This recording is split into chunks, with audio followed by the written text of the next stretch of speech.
one thing we observe in our calculations of probability is that for any event A,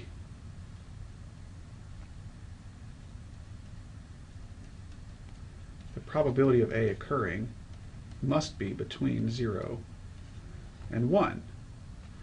If we think about our classical approach to probability, or the relative frequency, well, certainly the relative frequency approximation, the numerator is the number of times the event actually occurred, and the number of times the procedure is actually done is the denominator. Well, the highest that fraction can be is 1, because that numerator cannot possibly be more than the denominator. Right? If we did this procedure 50 times, then there's no way that the event could have occurred more than 50 times. At most, it could have occurred every single time, so that'd be 50 out of 50. That'd be a probability of 1, something that's guaranteed. And the least that value of that fraction could be would be 0. If we did the procedure 50 times and the event never occurred, then our numerator would be 0 over 50, and so we'd have a probability of 0. So, probability has to be between 0 and 1. If the probability of 1, that would be something that is guaranteed to occur. And if something has a probability of 0, that would be it is impossible. So, guaranteed or certain.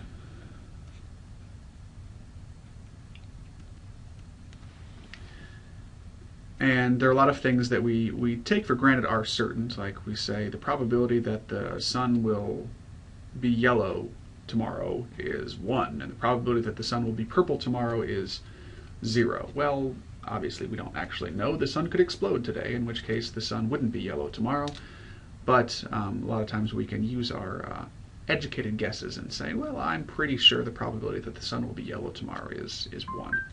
Probably a safe assumption. So, we can't always say that something is actually certain or guaranteed, or that something is impossible. But, for example, we could say the probability of rolling a 7 on a standard 6-sided die, that's 0. We know that's impossible. If it turns out I roll the die and I get a 7, then that die was not a standard 6-sided die. So we can say for certain that that event is impossible. Or the probability of rolling a number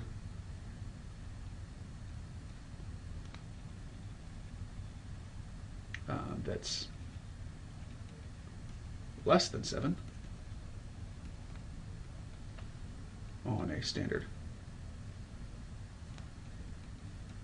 6-sided die, well, that's guaranteed. That probability is 1.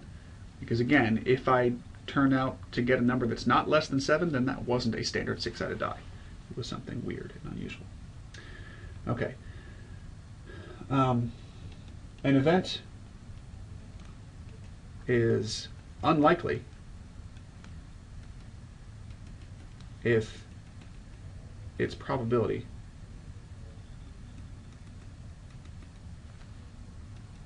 is very low.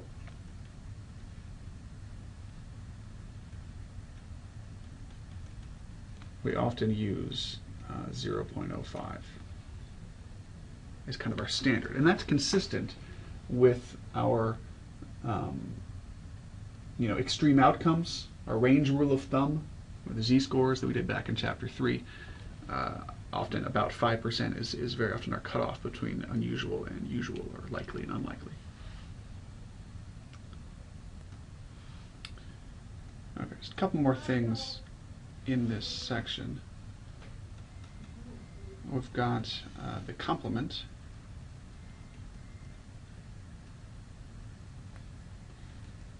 of an event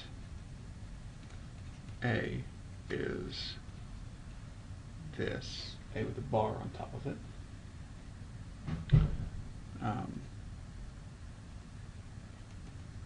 But sometimes we might use an A prime, A apostrophe, but pronounced A prime, or an AC. Different books use different things, but this book uses, I think, pretty exclusively A bar. And this is the collection of all outcomes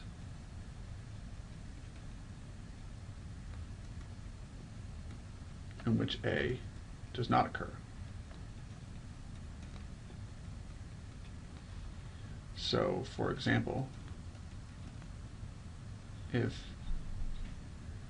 A equals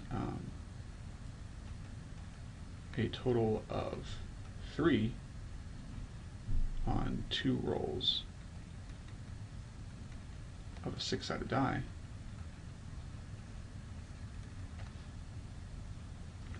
then a bar or a complement would be a total of any number other than 3 on 2 rolls of a 6-sided die.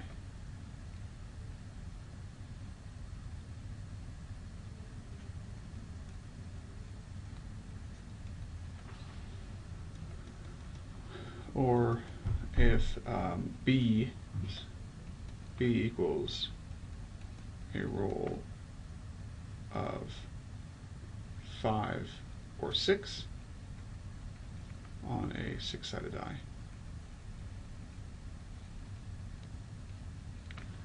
Then B bar, the complement of B, would be a roll of, so I put of twice there, a roll of 1, 2, 3, or 4 on a 6-sided die. So that's a complement. And then the last thing we have in this section is odds. Okay, now the odds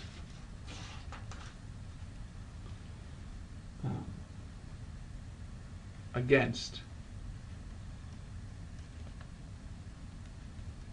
an event A is the ratio, which is the probability of the complement of A, or the probability of A not occurring, to the probability of A occurring. Or it's often written as with a colon, probability of A bar to probability of A. We could write as a fraction, but we usually write odds with colons. And the odds in favor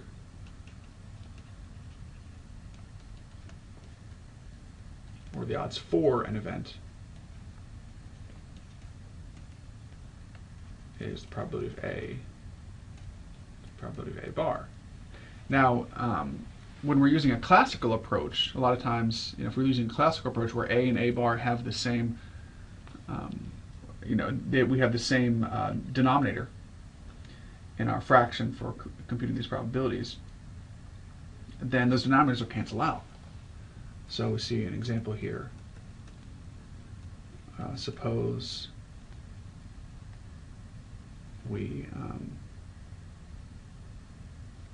suppose a basketball player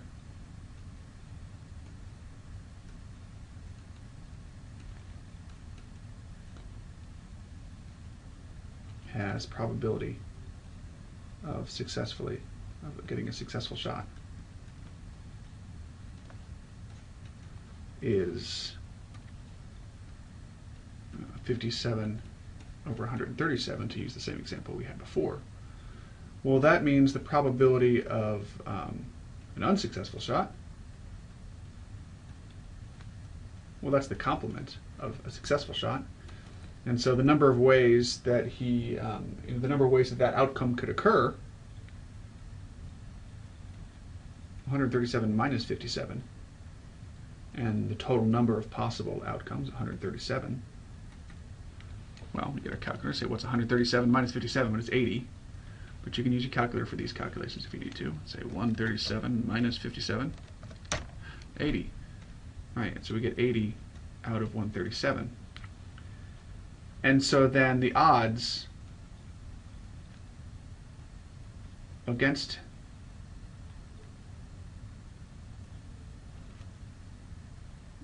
a successful shot.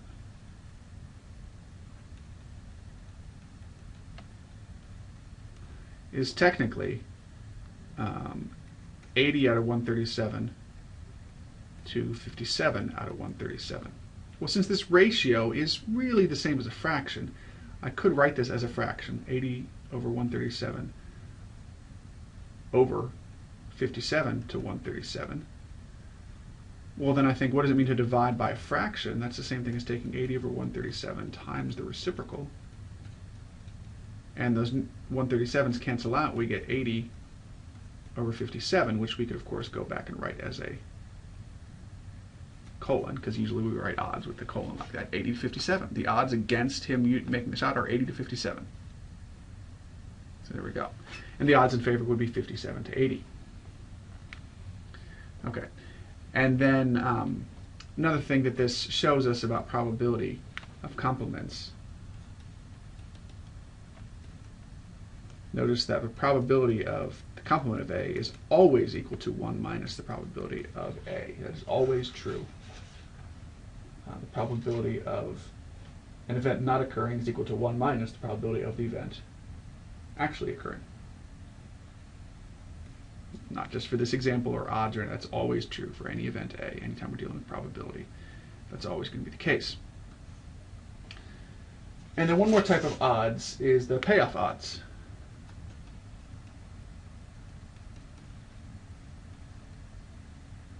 The payoff odds is the basically the net profit compared to the amount bet.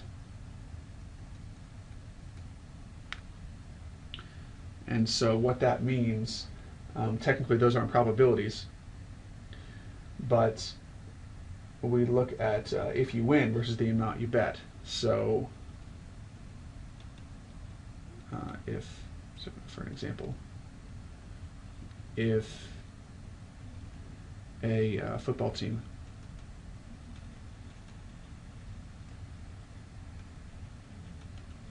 is given payoff odds of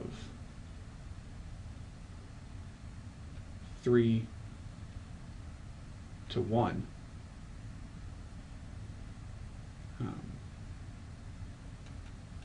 to win the Super Bowl.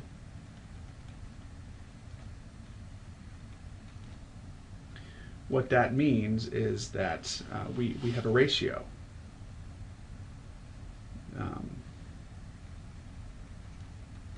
And I bet $5 on the team to win.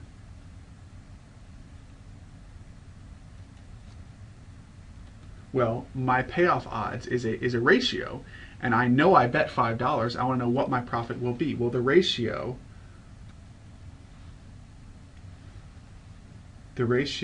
of my profit to the amount I actually bet, which was $5, must be equal to the payoff odds, which is 3 to 1. I solve that proportion, multiply both sides by 5, and we'll get my net profit is going to be equal to $15. So the ability to set up and solve proportions is important to be able to solve these. There's only a couple problems dealing with odds in the homework, and really only one that's dealing with payoff odds. So not a big concept, not something to lose sleep over. These payoff odds are not going to carry over into future chapters, but there's a little bit in the homework there that you might need to explore a little bit with. But that's really all the time we're going to spend on it, because we've got a lot of more important things that we need to cover that will build into future chapters. So that's section 4.2.